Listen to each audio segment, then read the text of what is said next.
Hey, it's Clay, and this will be a video chart on ticker symbol AMRN. We will take a look at the 30-minute time frame. Real quick, what do I mean by 30-minute in case maybe you're new to charts? Instead of each one of these candlesticks here representing 1 day's worth of price action, which is what you would normally see, each one represents 30 minutes. So while this here may look like a few weeks worth of time, it's actually just the past 2 days broken down into 30-minute time slices. I like to this time frame that does a good job of telling the quote-unquote story of the price, and then makes mapping out where levels of support and resistance a bit easier to see. Did this analysis yesterday, so that's where these red and green line annotations are coming from. But want to get things updated here as the bears took a pretty big chunk out of this one today. The key level going into today, as I talked about in yesterday's video, was right here around $18.50. And, why that was important, well, I'm not going to go over that. You can always watch the videos from the archive. But, when the price did break down below that, that is essentially what opened up the floodgates, and it was pure bearishness from there on down. So from that perspective, that brings about the first update, which is based on a foundational rule in charting, stating when levels of support are broken and closed below, they do tend to act as a resistance. So in the event there's some sort of crazy bounce, with this one could very well do, given the history of volatile price movements. But if the price does create some sort of more extremely bullish bounce, 1850 would be one of the areas of resistance.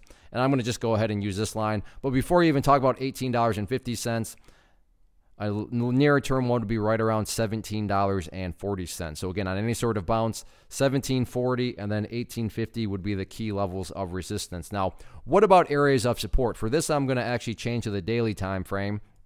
And this is the traditional time frame you would see, meaning each one of these represents an entire day.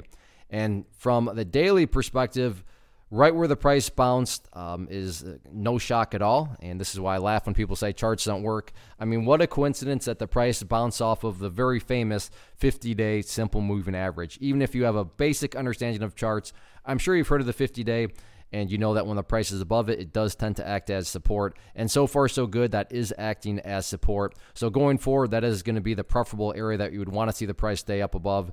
In the event the price ultimately does not hold above that purple line there, the next key level of, I just noticed right there at 1460 is also a previous set of resistance levels right there. So it's kind of a double whammy right here of support right around, the $15 down to 1460 mark.